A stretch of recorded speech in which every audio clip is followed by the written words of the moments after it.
नमस्कार शेतकरी मित्रांनो. आज आपण 1.5 एकरसाठी ठिबक आणलेले ही ISI मार्क ठिबक आहे. सुवर्णभूमी नावाची. लांबी 300 मीटर एका बंडलची आहे. असे 17 बंडल आणले आहेत. 62 आर म्हणजे 1.5 एकरसाठी. या लोकल ठिबक करण्यापेक्षा थोडी बारीक ठिबक करावी म्हणून ISI मार्क या सबसिडीवर ठिबक आणलेली आहे. सरकार 75 ते 80% सबसिडी देतं. त्याचा फायदा घ्यावा. जर शेतकऱ्याकडे पैसे नसले तर एक जुगाड करू शकतात की आता ही अर्धी रक्कम घे आणि जी उरलेली रक्कम आहे जेव्हा मला सबसिडी मिळेल वगैरे तेव्हा ती रक्कम तुझी काढून घे बाबा, पण मला ISI मार्क चांगल्या प्रकारे ठिबक दे. अशा प्रकारे आपण विनंती करून या दुकानदार दादाकडे आपण मागणी करू शकतात. आणि खूप प्रकारे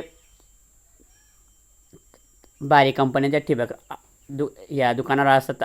सुवर्णभूमी, नेटाफिम, जैन वगैरे. अशा प्रकारे आपल्याला जी आवडली ती ISI मार्क ठिबक करावी. फिनोलेक्स. अशा प्रकारे आपण सबसिडीवर त्यांना विनंती करून आपल्याला सबसिडीवर मिळून जाईल. आणि आपल्या जे लोकल ठिबकमध्ये जे आपण वारंवार बदलवण्याचा जो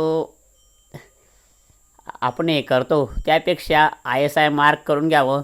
8-10 वर्षे 12 वर्षे जशी आपली निगा लागणार त्या ठिबकाची व्यवस्थित काळजी घेणार तर 8-10 वर्षे 10 वर्षे 12 वर्षे आरामात ISI मार्क नळी टिकून जाते. म्हणजे माझ्या सांगण्याचा उद्देश असा मित्रांनो, लोकल ठिबक करण्यापेक्षा सबसिडीवर पैसे नसणार तर सबसिडी काढावी. सबसिडी 7 वर्षानंतर किंवा 5 वर्षानंतर येतं ते. म्हणजे सध्या 7 वर्ष झालेले पाहिजे तेव्हा आपल्याला ठिबक मिळते. अशा काही अटी आहेत. ते मला काही पूर्ण माहिती नाही, पण माझ्या सांगण्याचा उद्देश असा की लोकल ठिबक करण्यापेक्षा केव्हाही ISI मार्क ठिबक करावी. आणि ज्या शेतकरी बांधवांकडे पैशाची अडचण आहे त्यांनी सबसिडीवर ठिबक घ्यावी.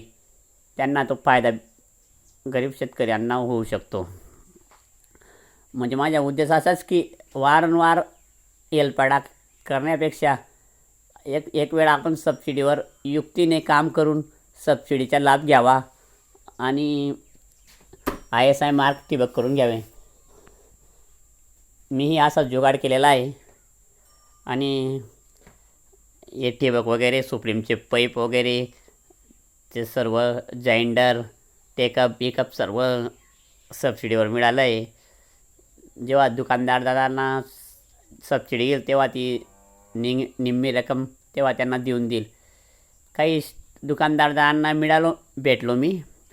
त्यांनी सांगितले पूर्ण रक्कम अगोदर भरा, मग आम्ही तुम्हाला जेव्हा सबसिडी तुमची पूर्ण घेऊन घ्या.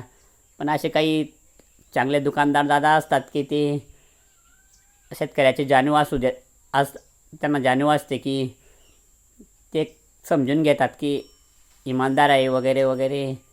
अशा प्रकारे सबसिडी मिळून जाते. फक्त आपण त्यांना विनंती केली तर सर्व गोष्टी होऊन जातात. त्यासाठी शेतकरी बांधवांनी ISI मार्क ठिबक करावी. आणि लोकल ठिबक करण्यात काही मजा नाही, कारण वारंवार तो खर्च वगैरे लागतोच, पण दमायनी खूप असते. त्यासाठी ISI मार्क ठिबक करून घ्यावी. तुम्ही पाहू शकता ते आपले 1.5 एकरसाठी हे अजून बाजूलाच आपले सुप्रीमचे पाईप बी आणले आहेत. तुम्ही पाहू शकतात गाड्यामध्ये. माझ्या सांगण्याचा उद्देश असा मित्रांनो, लोकल ठिबक करण्यापेक्षा पैशाची अडचण असेल सबसिडीवर काहीतरी जुगाड करा. दुकानदार दादांना विनंती करा अशा प्रमाणे मी देऊन देईल. तुमचे काही हे राहून देणार नाही. सबसिडी आली की तुमची जी अर्धी रक्कम बाकी असेल ती मी देऊन देईल. अशाप्रमाणे जुगाड करून आपण सबसिडी देऊन दादाचे जे बाकी असेल ते देऊन द्यायचं. पण लोकल ठिबक काही टाकू नका. आपल्या शेतकरी मित्रांना ही विनंती आहे, कारण त्याच्याच शेतकरी बांधवाचाच तोटा आहे एक प्रकारे. कुणाचे काही जात नाही आणि आपलेच दमाय नाही उलट. त्यासाठी हा जुगाड करावा ही मी नम्र विनंती करतो आणि सबसिडीचा बी लाभ घ्यावा.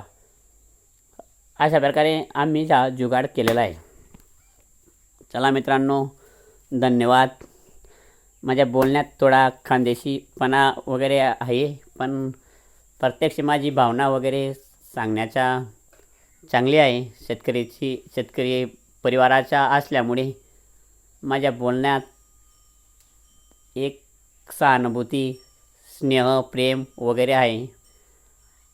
अशाच प्रकारे मी या आपल्या यूट्यूब चॅनलवर शेतीविषयक माहिती टाकत राहील. हीच माझ्याकडून प्रयत्न चालू राहणार. आपला मित्र शेतकरी राजा.